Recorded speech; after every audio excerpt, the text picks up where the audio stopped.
जय Hind. Ajay bio classes में आपका स्वागत है। आज की क्लास है रासायनिक अक्रिया यानी कि केमिकल रिएक्शन।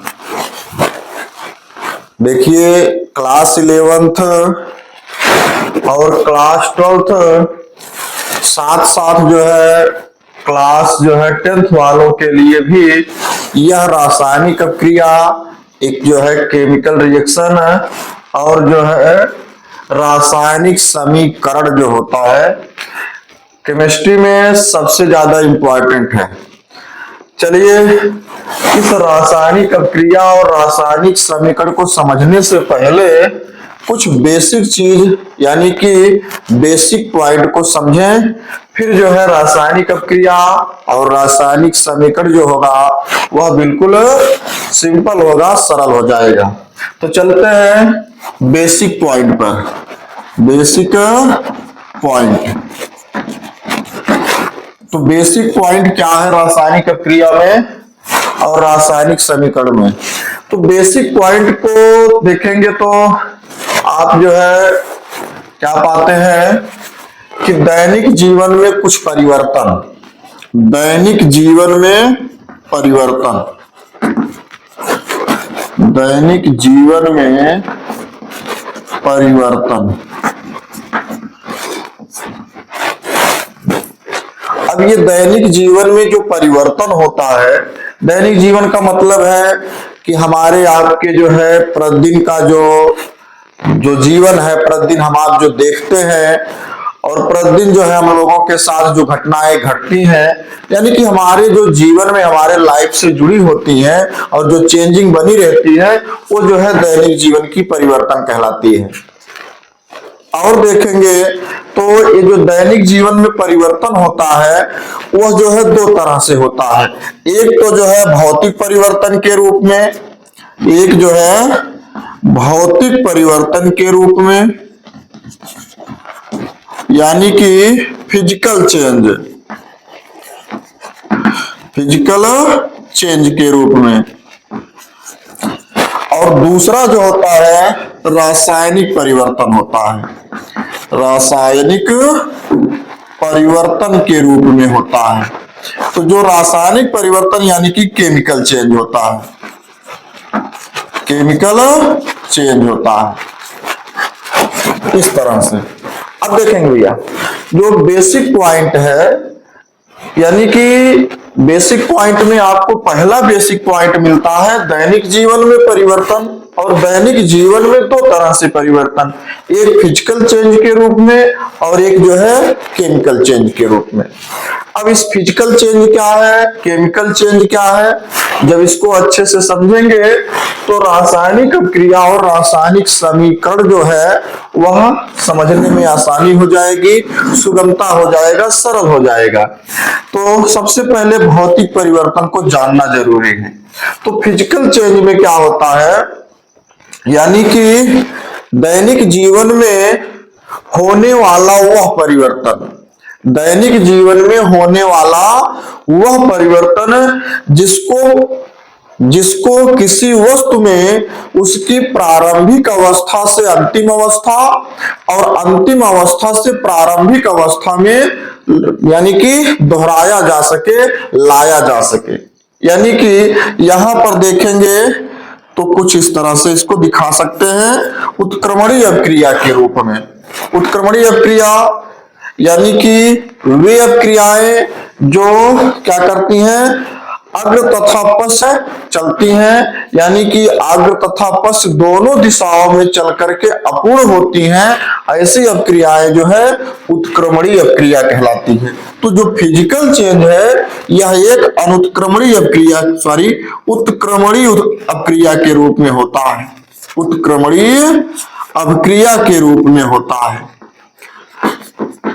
अभिक्रिया के रूप में होता है। थोड़ा सा एग्जाम्पल से समझेंगे इसको। तो एग्जाम्पल में यहां पर एग्जाम्पल में जैसे बल्ब ले लिया जाए, बल्ब, और जो है देखेंगे तो जो है लोहे की छड़ ले ले, लोहे की छड़, इस तरह से ऐसे देखेंगे तो एक बल्ब है, बल्ब में यानी कि जो बल्ब है वह होल्डर से लगी हुई है, और जो है बल्ब यदि होल्डर से लगी हुई है और बल्ब का जो स्विच है वह यदि ऑफ हो, बल्ब का स्विच यदि जो है ऑफ है यानी कि बल्ब जो है बंद है, यानी कि बल्ब जो है ग्लो नहीं कर रही है। लेकिन क्या होता है कि हम अचानक से जब बल्ब के स्विच को जो है ऑन करते हैं यानी कि बल्ब को ग्लो करा देते हैं, तो यहां पर हुआ क्या है कि बल्ब जो है पहले किस अवस्था में थी, यानी कि बल्ब ग्लो नहीं कर रही थी, स्विच ऑफ था, बल्ब ग्लो नहीं कर रही थी। लेकिन अचानक से जो है क्या करते हैं, बल्ब के स्विच को जो है ऑन करते हैं और बल्ब ग्लो कर जाती है, यानी कि बल्ब की प्रारंभिक अवस्था से उसको दूसरी अवस्था में चेंज कर देते हैं। लेकिन पुनः जो है बल्ब के स्विच को जब जो है ऑफ किया जाए और बल्ब जो है क्या करती है, पुनः जो है ग्लो करना बंद कर देती है, यानी कि बुझ जाती है, यानी कि अपनी प्रारंभिक अवस्था में पुनः आ गई।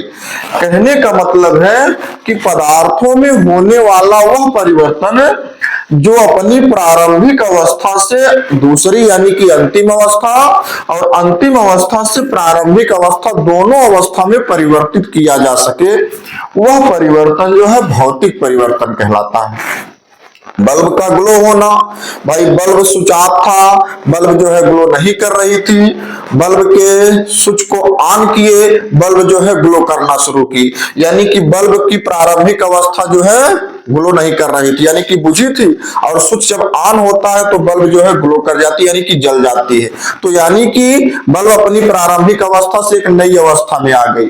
लेकिन पुनः क्या करते हैं कि स्विच को जब ऑफ करते हैं तो बल्ब जो है अपनी पुनः प्रारंभिक अवस्था में आ सकती है, आ जाती है।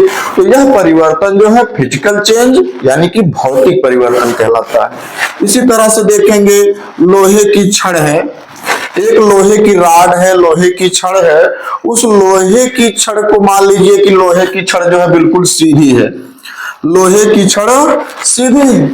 अब क्या करते हैं, और लोहे की छड़ की जो लंबाई है सपोज डेट अगर मान लें यहां पर जो है 1 मीटर की हो, 1 मीटर की है, 1 मीटर की जो लोहे की राड है। अब देखेंगे यह पहले तो जो है सीधी अवस्था में यानी कि सीधी है। अब इसको जो है हम क्या करें, कुछ इसको गोलाकार यानी कि स्फेरिकल में वृत्ताकार रूप में इसको मोड़ दें। इसी 1 मीटर लोहे की राड जो है प्रारंभिक अवस्था में जो है सीधी, और जो है दूसरी तरफ जो है इसी को जब हम क्या करते हैं सीधा मोड़ देते हैं यानी कि गोलाकार से मोड़ दें, तब भी जो है क्या होगा, ये जो राड की लंबाई है वह तब भी 1 मीटर रहेगी। अंतर क्या हुआ है, इसकी अवस्था में चेंजिंग हुई, ये पहले सीधी अवस्था में थी, अब जो है ये मुड़ करके दूसरा रूप ले ली है यानी कि दूसरा आकार बना ली है। तो इस तरह से जो है क्या हुआ है कि यह प्रारंभिक अवस्था से एक नई अवस्था में आ गई। अब जो है पुनः अगर इसको हम सीधा करेंगे तो पुनः एक सीधी राड बन जाएगी। तो इस तरह का जो चेंज होगा, इस तरह से जो परिवर्तन होता है, यह फिजिकल चेंज यानी कि भौतिक परिवर्तन कहलाता है। और देखेंगे केमिकल चेंज की बात करेंगे यानी कि रासायनिक परिवर्तन की बात करेंगे, तो जो केमिकल चेंज होता है यह एक जो है अनुत्क्रमणीय अभिक्रिया होती है, यानी कि जो एक दिशा में चल करके पूरी हो जाती है। कहने का मतलब यहां पर अनुत्क्रमणीय अभिक्रिया इस तरह से, अनुत्क्रमणीय अभिक्रिया ऐसे देखेंगे। कहने का मतलब यहां पर यह है कि पदार्थों में होने वाला वह परिवर्तन जो क्या हो, एक दिशा से क्या करते हैं यानी कि एक रूप से अंतिम रूप में परिवर्तित हो जाए, एक नए रूप में परिवर्तित हो जाए और पुनः जो है अपनी प्रारंभिक अवस्था यानी कि पुनः अपनी वास्तविक रूप में न आ सके।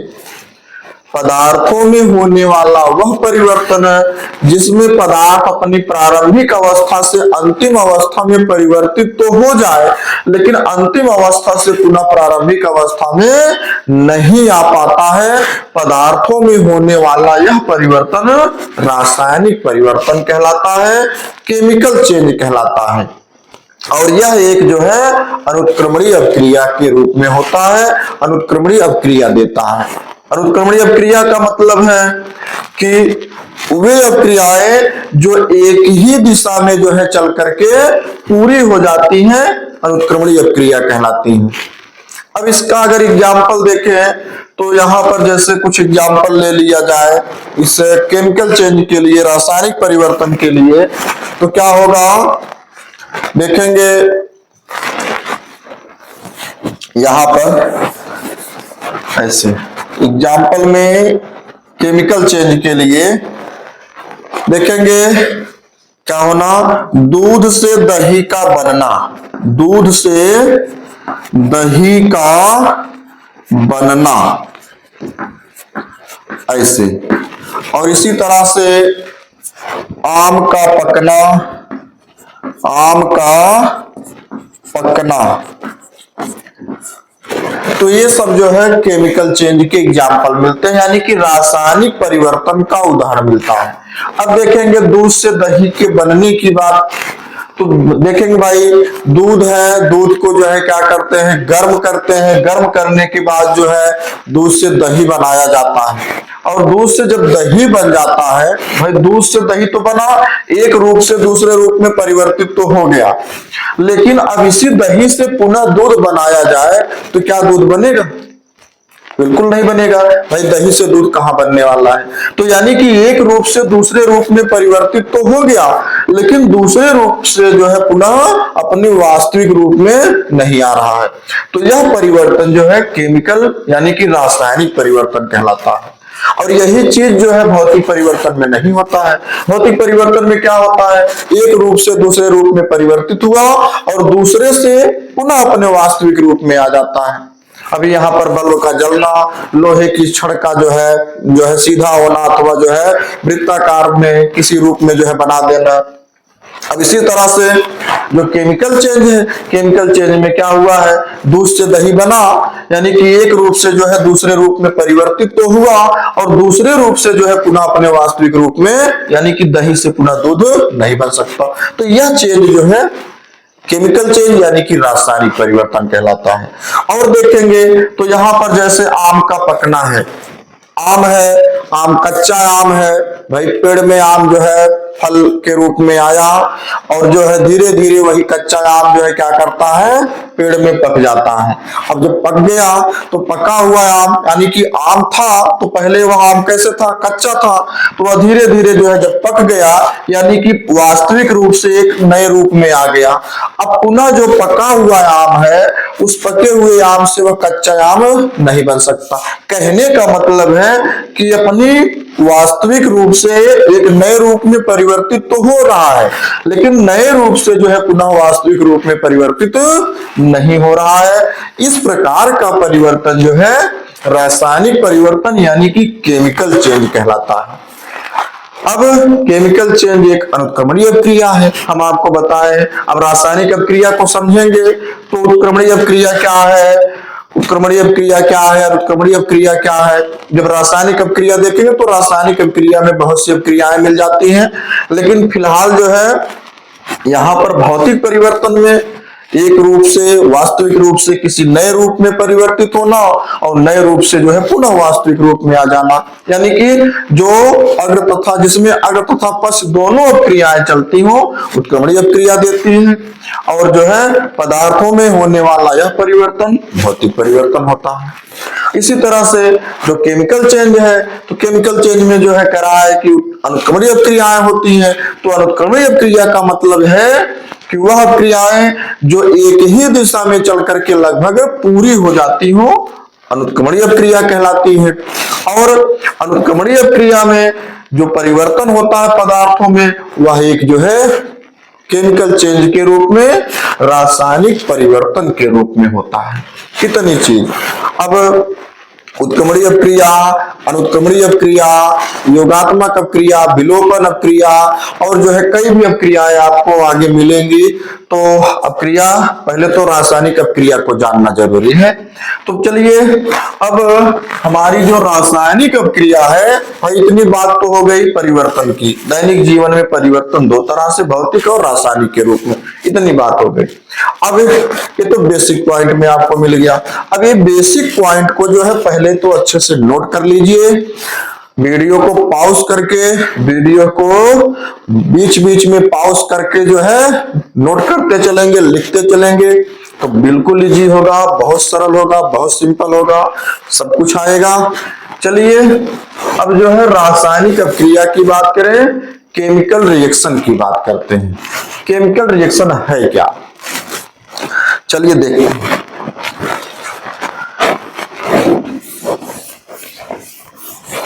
चलेंगे भाई।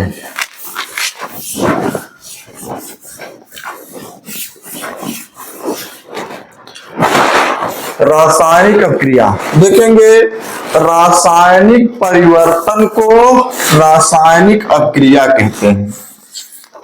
रासायनिक परिवर्तन को, अभी यहां पर केमिकल चेंज बताया गया, रासायनिक परिवर्तन बताया गया, यानी कि वह पदार्थ जो अपने वास्तविक रूप से नए रूप में परिवर्तित हो जाए और नए रूप से पुनः जो है वास्तविक रूप में ना आ सके, रासायनिक परिवर्तन है। तो भाई रासायनिक परिवर्तन को ही रासायनिक अपक्रिया कहते हैं। एक सिंपल डिफिनेशन है, एक जो है बिल्कुल इजी डिफिनेशन है, परिभाषा है।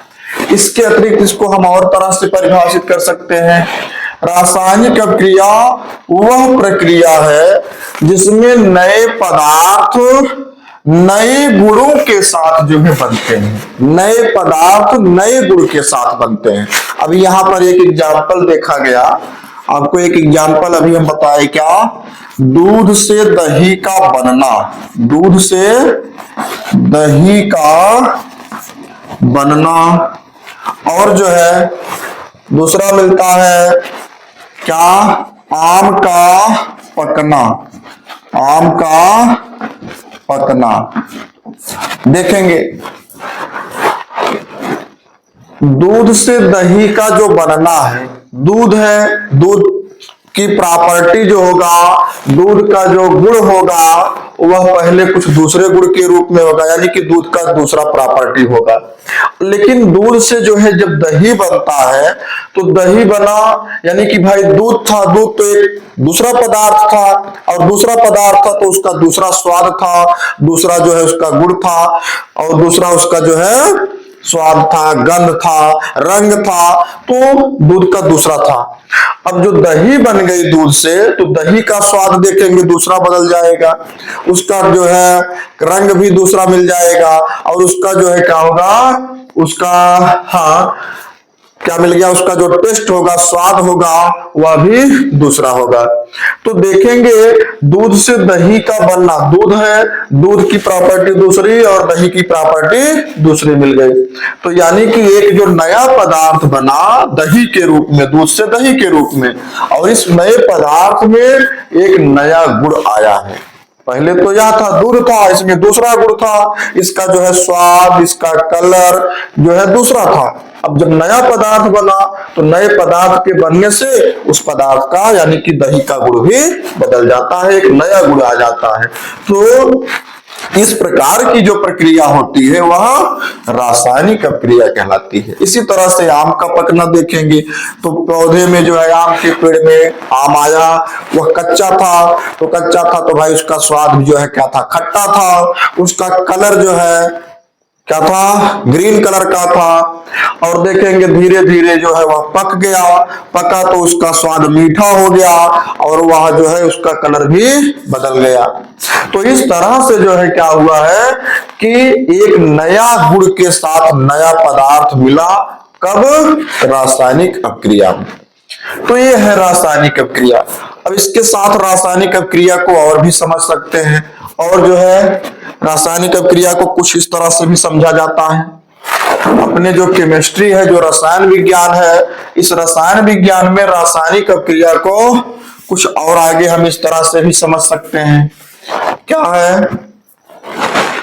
देखेंगे क्या मिलता है। जैसे देखें एग्जाम्पल में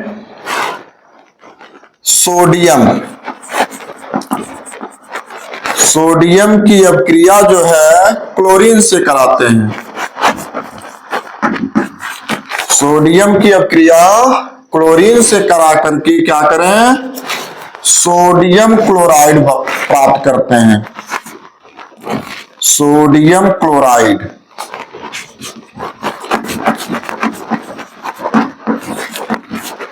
इस तरह से सोडियम क्या है, एक एलिमेंट है, एक तत्व है।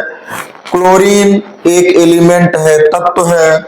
अब ये दोनों आपस में रिएक्ट होते हैं, आपस में अपक्रिया करते हैं। भाई देखेंगे सोडियम एक एलिमेंट यानी कि तत्व है और क्लोरीन भी एक एलिमेंट एक तत्व है। अब होना क्या है कि यह सोडियम इस क्लोरीन से, क्लोरीन सोडियम से क्या करता है, मिलता है, जुड़ता है, एक क्रिया करता है और इस क्रिया के फलस्वरूप सोडियम क्लोराइड एक नया पदार्थ बनता है। दोनों के मिलने से एक नया पदार्थ बनता है। अब भाई एक नया पदार्थ मिला।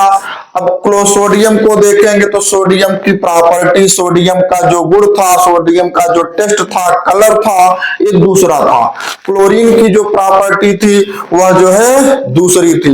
लेकिन इन दोनों के मिलने से जो एक नया पदार्थ बना, इसकी प्रॉपर्टी जो होगी इन दोनों से अलग होगी। एक इसका जो है नया गुण मिल जाएगा, इसका जो है नया कलर मिल जाएगा, नया इसका जो है टेस्ट मिलेगा, सब कुछ इसका जो है नया मिल जाता है। तो इसको जो है क्या बोलेंगे, रासायनिक अपक्रिया बोलेंगे। अब एक चीज यहां पर और ध्यान देना है कि इस पूरी क्रिया के बाईं तरफ जो है यानी कि लेफ्ट हैंड साइड पर बाईं तरफ जो होता है, अब ये बाईं तरफ जो है इस एरो के बाईं तरफ यानी कि इस एरो तीर के टेल की तरफ जो होगा, ये जो है अभिकारक कहलाते हैं। क्या कहलाते हैं, अभिकारक। कुछ यहां पर लिखते हैं इसको ऐसे, इनको अभिकारक कहा जाता है, रिएक्टेंट कहा जाता है, यानी कि अभिकारक कहा जाता है। अभिकारक को कुछ इस तरह से परिभाषित कर सकते हैं कि रासायनिक अपक्रिया में भाग लेने वाले वे पदार्थ जो आपस में क्रिया करके मिल करके नए पदार्थ का निर्माण करते हैं, रिएक्टेंट यानी कि अभिकारक कहलाते हैं। इतनी चीज क्या मिला कि किसी रासायनिक अपक्रिया में भाग लेने वाले वे पदार्थ जो आपस में क्रिया करके नए पदार्थ बनाते हैं, अभिकारक कहलाते हैं, रिएक्टेंट कहलाते हैं। अब देखेंगे क्या होगा, ये जो रिएक्टेंट होते हैं ये पूरी क्रिया में, पूरी अपक्रिया में क्या होते हैं, बाईं तरफ होते हैं, लेफ्ट हैंड साइड पर होते हैं। और देखेंगे जो नया पदार्थ बनता है, इस नए पदार्थ को जो है क्या कहते हैं, प्रोडक्ट कहते हैं। प्रोडक्ट यानी कि उत्पाद कहते हैं इस तरह से। और उत्पाद जो होते हैं, जो प्रोडक्ट होता है, वह पूरी रासायनिक अपक्रिया के दाईं तरफ यानी कि इस तीर के शीर्ष की तरफ लिखा जाता है, यानी कि राइट हैंड साइड में लिखा जाता है। इतनी चीज देखेंगे। किसी क्या मिला, किसी क्रिया में भाग लेने वाले अथवा किसी प्रक्रिया में भाग लेने वाले वे पदार्थ जो परस्पर एक दूसरे से मिल करके एक नया पदार्थ बनाते हैं, ऐसे पदार्थों को अभिकारक यानी कि रिएक्टेंट कहा जाता है। और यह रिएक्टेंट पूरी अपक्रिया के बाईं तरफ यानी कि लेफ्ट हैंड साइड पर लिखे जाते हैं। और देखेंगे अभिकारकों के संयोग से, अभिकारकों के परस्पर क्रिया से बनने वाला जो नया पदार्थ होता है वह प्रोडक्ट यानी कि उत्पाद कहलाता है। इस प्रोडक्ट को जो है रासायनिक अभिक्रिया के राइट हैंड पर लिखा जाता है, यानी कि दाहिने तरफ लिखा जाता है, यानी कि इस तीर के शीर्ष की ओर लिखा जाता है। तो इतनी बात हो गई रासायनिक अभिक्रिया की। रासायनिक अभिक्रिया को अब एक नए परिभाषा के साथ भी परिभाषित कर सकते हैं। क्या मिला कि किसी नए पदार्थ के बनने के लिए, जैसे नया पदार्थ यह है, किसी नए पदार्थ के बनने में भाग लेने वाले अभिकारी पदार्थ, किसी नए पदार्थ के बनने के लिए भाग लेने वाले, किसी प्रक्रिया में भाग लेने वाले अभिकारी पदार्थ जब एक दूसरे से परस्पर क्रिया करते हैं तो वह क्रिया जिसमें नया पदार्थ बन जाता है, यह संपूर्ण प्रक्रिया जो है रासायनिक अभिक्रिया कहलाती है, केमिकल रिएक्शन कहलाती है। चाहे इसको परिभाषित कर लीजिए, चाहे इस तरह से इसको परिभाषित कर लीजिए, चाहे इसको परिभाषित कर लीजिए। कितनी चीज मिल गई रासायनिक अभिक्रिया की। एक नए पदार्थ के निर्माण के लिए अभिकारी पदार्थों का परस्पर क्रिया करके नए पदार्थ के बनना, यानी कि अभिकारी पदार्थों के परस्पर अभिक्रिया के फलस्वरूप अथवा अभिकारी पदार्थों की अभिक्रिया के साथ नए पदार्थ के बनने तक की संपूर्ण प्रक्रिया। क्या मिला? अभिकारी पदार्थों के अभिक्रिया करने के साथ नए पदार्थों के बनने तक की संपूर्ण प्रक्रिया जो होती है रासायनिक अभिक्रिया कहलाती है।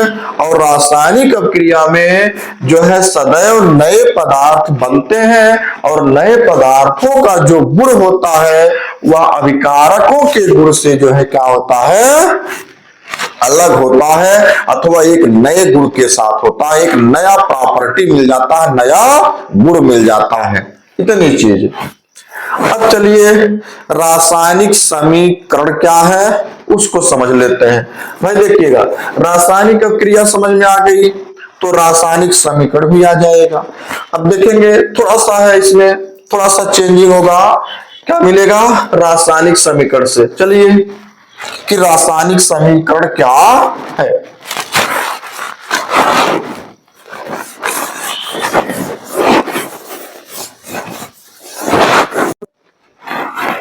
अब देखेंगे रासायनिक समीकरण यानी कि केमिकल इक्वेशन। देखिए रासायनिक समीकरण क्या है। अभी आप एक एग्जांपल हम आपको अभी दिखाए, अभी बताए थे क्या कि हाँ सोडियम, इस तरह से sodium plus chlorine, sodium plus ऐसे है, सोडियम प्लस क्लोरीन जो है अब क्रिया करके आपस में सोडियम क्लोराइड बना रहे हैं, इस तरह से सोडियम क्लोराइड ऐसे। इसमें तो अभी आपको हम बताए कि रासायनिक अभिक्रिया है। रासायनिक अभिक्रिया कैसे है कि दो पदार्थ आपस में मिल रहे हैं, अलग अलग गुणों वाले हैं, सोडियम का गुण अलग है, क्लोरीन का गुण अलग है, दोनों पदार्थ आपस में मिल करके एक नया पदार्थ बना रहे हैं। नया पदार्थ बन रहा है तो जो नया पदार्थ बना इस पदार्थ का गुण भी कुछ नया होगा, यानी कि इन दोनों के गुणों से भिन्न होगा।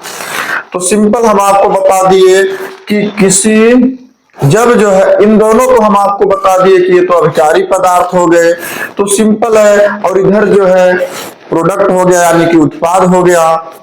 अब डिफिनेशन में हम आपको क्या बता दिए कि अभिकारी पदार्थों का, अब देखेंगे अभिकारी पदार्थ जरूरी नहीं है कि दो हो, दो से ज्यादा भी कई अभिकारी पदार्थ हो सकते हैं। तो सिंपल अभिकारी पदार्थों का परस्पर क्रिया करके जो है नए उत्पाद के बनाने तक की संपूर्ण प्रक्रिया, अभिकारी पदार्थों का परस्पर क्रिया करके नए पदार्थ यानी कि उत्पाद के बनने तक की इतनी से लेकर के संपूर्ण प्रक्रिया जो है रासायनिक अपक्रिया कहलाती है। यह चीज आप पा गए। अब इसी में जो है जब रासायनिक समीकरण की बात करेंगे, केमिकल इक्वेशन की बात करेंगे, तो देखेंगे रासायनिक अपक्रिया को संकेतों के रूप में प्रदर्शित करना। किस रूप में? संकेत के रूप में प्रदर्शित करना रासायनिक समीकरण कहलाता है। अब रासायनिक अपक्रिया देखेंगे तो सोडियम लिया गया, क्लोरीन लिया गया, सोडियम क्लोराइड बनाया गया। अब इसी इतनी प्रक्रिया तो रासायनिक अपक्रिया कहलाई। इसी रासायनिक अपक्रिया को संकेतों के रूप में प्रदर्शित करना। अब संकेत क्या है इसका? तो संकेत में देखेंगे तो आवर्त सारणी में आपको मिला तत्व। तो तत्व में जो है अगर यहां पर सोडियम है तो भाई सोडियम को अगर इस तरह से लिखा जाए तो लंबी प्रक्रिया होगी। इसको जो है क्या करते हैं, इसके संकेत में लिखते हैं, इसके प्रतीक में लिखते हैं। तो यही है संकेत। जैसे सोडियम है तो सोडियम का प्रतीक Na होता है, और क्लोरीन है तो क्लोरीन का प्रतीक जो है Cl होता है। अब जो है बनना क्या है, सोडियम क्लोराइड यानी कि NaCl बनना है। इस तरह से अब देखेंगे इतनी सी बात मिल गई, सोडियम क्लोरीन मिल करके एक नया पदार्थ बनाए जिसे NaCl यानी कि कॉमन साल्ट कहा जाता है, साधारण लवण कहा जाता है, जिसे आप घर में खाना में यूज करते हैं, खाना बनाते हैं, खाने में खाने के रूप में यूज करते हैं। देखेंगे अब यहां पर तो सोडियम को एक चीज और है, जो धातु होती है यानी कि मेटल होते हैं, तो मेटल जो है क्या मिलते हैं, मेटल में यानी कि एक परमाणु रूप में होते हैं, सीधा जो है ऐसे रहते हैं। लेकिन जो नॉन मेटल यानी कि जो अधातुएं होती हैं, अधातुएं जो है वह कुछ द्विपरमाणु रूप में अथवा आणविक रूप में मिलती है, जैसे Cl2 के रूप में मिलेगी। अब तो क्या बनाएगी, NaCl2 है तो यह बना लेगी 2NaCl।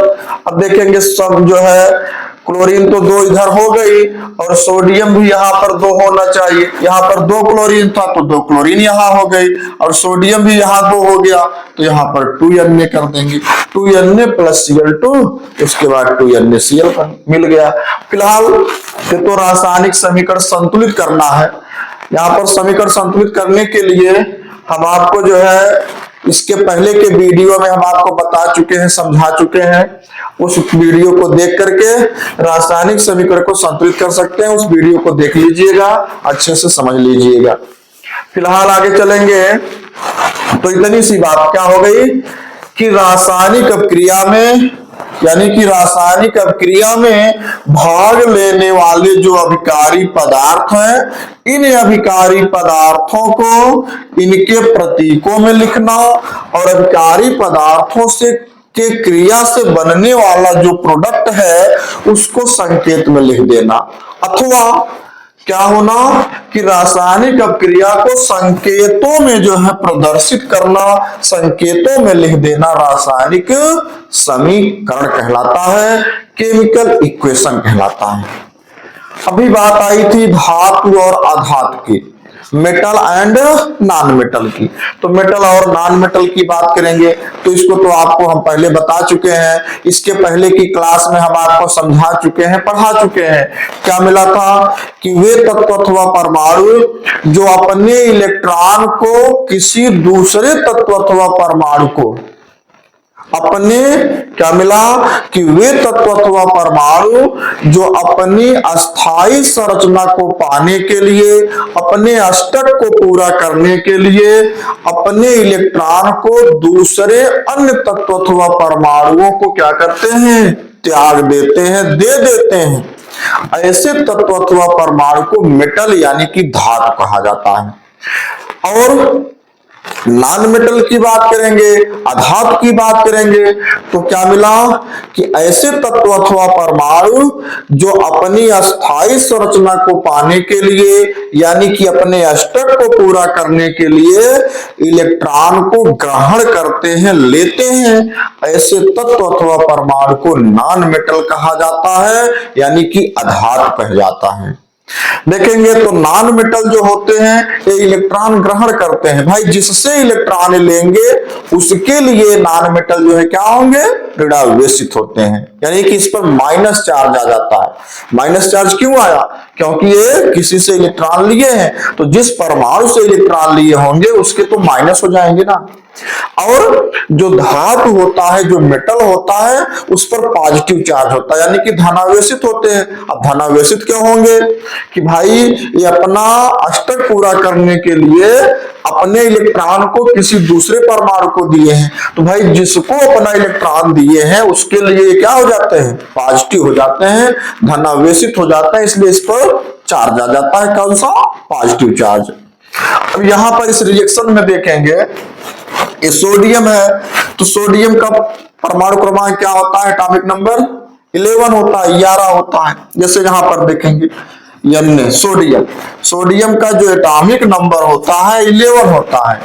जब इसका इलेक्ट्रॉनिक कॉन्फ़िगरेशन यानी कि इलेक्ट्रॉनिक विन्यास बोर लॉ से करेंगे, बोर नियम से करेंगे, तो क्या मिलेगा, 2 8 और 1 मिल जाता है, Kl कोष में 1 इलेक्ट्रॉन मिलता है। और इस क्लोरीन को देखेंगे तो क्लोरीन का एटॉमिक नंबर जो है 17 होता है यानी कि परमाणु क्रमांक 17 होता है। इसका इलेक्ट्रॉनिक कॉन्फ़िगरेशन करेंगे तो 2 8 और 7 मिलता है। अब देखेंगे, हम आपको पहले बता चुके हैं, इसके पहले सब पढ़ा दिया गया है, पढ़ाया जा चुका है, उसको आप देखिए, अच्छे से समझेंगे। देखेंगे भैया, जब तक जो है आप वीडियो को अच्छे से नहीं देखेंगे, वीडियो को अगर स्किप करके देखेंगे तो कुछ नहीं समझ में आएगा। वीडियो को जो है क्या करेंगे, बीच बीच में पॉज करके पेन और कॉपी लेकर के बैठ जाइए, एक एक स्टेप जो है नोट करते चलेंगे, लिखते चलेंगे, तभी जाके कॉन्सेप्ट क्लियर होगा, अच्छे से समझ में आएगा और तभी आप कुछ कर पाएंगे। तो देखेंगे, तो जो हम आपको बताए हैं क्या यहाँ पर कि कोई तत्व अथवा परमाणु अपने इलेक्ट्रॉन को क्या करता है, कब त्यागेगा, जब उसके पास जो है 4 से कम इलेक्ट्रॉन होंगे। 4 से कम इलेक्ट्रॉन जिस परमाणु के पास होगा वह अपने इलेक्ट्रॉन को त्यागता है, और 4 से अधिक इलेक्ट्रॉन जिसके पास होगा वह इलेक्ट्रॉन को ग्रहण करता है। 4 से कम है, 4 से कम है तो क्या करेगा, त्यागेगा, त्याग करता है। और 4 से अधिक है, 4 से अधिक इलेक्ट्रॉन है तो वह क्या करेगा, ग्रहण करता है, ग्रहण करता है, इस तरह से, ऐसे। अब देखेंगे तो सोडियम परमाणु है, सोडियम परमाणु के बाह्य कोश में, बाह्य कोश की बात यहां है, जिस तत्व के अथवा जिस तत्व के परमाणु के बाह्य कोश में 4 से कम इलेक्ट्रॉन होगा वह अपने इलेक्ट्रॉन को त्यागेगा। जिस तत्व के परमाणु के बाह्य कोश में 4 से अधिक इलेक्ट्रॉन होगा वह इलेक्ट्रॉन ग्रहण करता है। अब यहां पर अगर इसमें देखा जाए सोडियम में, तो सोडियम के बाह्य कोश में 1 इलेक्ट्रॉन है, भाई 1 इलेक्ट्रॉन है तो अपना इलेक्ट्रॉन त्यागेगा। जब 1 इलेक्ट्रॉन त्याग देगा तो इसका पिछला कोश अब यह हो जाएगा, यानी कि इसके बाह्य कोश जो है यह हो जाएगा, और इसके बाह्य कोश में 8 इलेक्ट्रॉन का होना ही क्या है, अष्टक है। 2 8 18 32 इसका अष्टक होता है। इसी तरह से क्लोरीन के बाह्य कोश में 7 इलेक्ट्रॉन यानी कि 4 से अधिक है, 4 से अधिक है तो इलेक्ट्रॉन ग्रहण कर लेगी। भाई इलेक्ट्रॉन ग्रहण करेगी तो कितना ग्रहण करेगी? एक इलेक्ट्रॉन ग्रहण करेगी। जब एक इलेक्ट्रॉन ग्रहण कर लेगी तो इसके बाह्य कोश में 8 इलेक्ट्रॉन हो जाएगा। अब सोडियम के भी बाह्य कोश में 8 इलेक्ट्रॉन, यानी कि कुछ इस तरह से 2 और 8, एक इलेक्ट्रॉन त्याग दी ना है, तो बाह्य कोश में 8 इलेक्ट्रॉन हो गया। और त्यागा गया इलेक्ट्रॉन ये ग्रहण कर लेगी तो इसके बाह्य कोश में 2 8 और 8 इलेक्ट्रॉन हो जाए। इसके भी बाह्य कोश में 8 इलेक्ट्रॉन और इसके भी बाह्य कोश में 8 इलेक्ट्रॉन। इस प्रकार दोनों का अष्टक पूरा हो जाता है। और जब तक अष्टक नहीं पूरा होगा तब तक जो है ये आपस में अभिक्रिया नहीं करेंगे, और जब तक अभिक्रिया नहीं करेंगे तब तक कोई नया पदार्थ नहीं बनेगा। तो यहां पर देखिए होता क्या है कि यह सोडियम एक इलेक्ट्रॉन त्याग दिया, तो इस इलेक्ट्रॉन को लिया कौन? क्लोरीन लिया है। यहां पर देखिए सोडियम अपना इलेक्ट्रॉन इसको दिया, तो एक इलेक्ट्रॉन त्यागा एक क्लोरीन के लिए, तो एक क्लोरीन के लिए एक इलेक्ट्रॉन त्यागा, तो एक यहां पर जो है क्या होगा? प्लस चार्ज होगा। किसके लिए? इस क्लोरीन के लिए। यहां पर देख एक इलेक्ट्रॉन दिया तो इस पर जो है यहां पर n इस तरह से है, लेकिन जब 2 और 8 लिखेंगे तो इसको n प्लस कर देंगे। ऐसे n प्लस का मतलब है कि एक इलेक्ट्रॉन किसी को दिया है, 2 और 8 इसके बाह्य कोश में है। और एक इलेक्ट्रॉन जब यह ले लिया तो यह जो है अब तक Cl था, अब हो गया Cl, एक इलेक्ट्रॉन लिया तो Cl-1 हो जाएगा। अब Cl-1 कहीं लिखा गया तो इसका मतलब 2 8 और 8 है। अगर Cl लिखा गया 2 8 और 7 है। इसी तरह से सोडियम के लिए Na लिखा गया तो 2 8 और 1 है, Na प्लस लिखा गया तो 2 और 8 है। अब देखिए यहां पर एक इलेक्ट्रॉन त्यागा तो पॉजिटिव चार्ज आ गया, यानी कि किसका पॉजिटिव? इस क्लोरीन के लिए पॉजिटिव हो गया। और एक इलेक्ट्रॉन क्लोरीन ले लिया तो क्लोरीन किसका निगेटिव हो गया? इस सोडियम के लिए ऋणावेशित हो गया। यानी कि इस पर जो है इस तरह से इसको दिखा सकते हैं, इस पर जो है पॉजिटिव चार्ज आ गया और इस पर निगेटिव चार्ज आ गया। अब इस पर positive charge negative charge, opposite charge जब जहां पर होगा, जहां पर विपरीत आवेश होता है वहां पर अट्रैक्शन होता है, आकर्षण होता है। इसी अट्रैक्शन के कारण जो है ये दोनों एक दूसरे से क्रिया करते हैं और एक नया पदार्थ बनाते हैं, जिसे प्रोडक्ट कहा जाता है, जिसे उत्पाद कहा जाता है। इतनी बात स्पष्ट हो गई। तो चलिए देखेंगे तो जो रासायनिक समीकरण है तो इस तरह से आपको रासायनिक समीकरण मिल जाता है।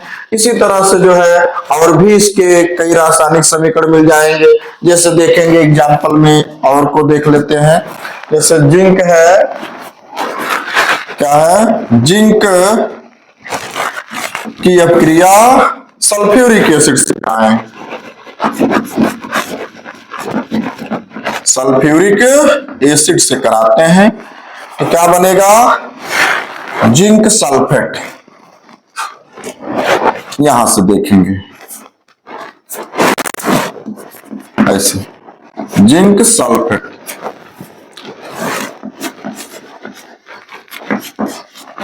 और जो है हाइड्रोजन।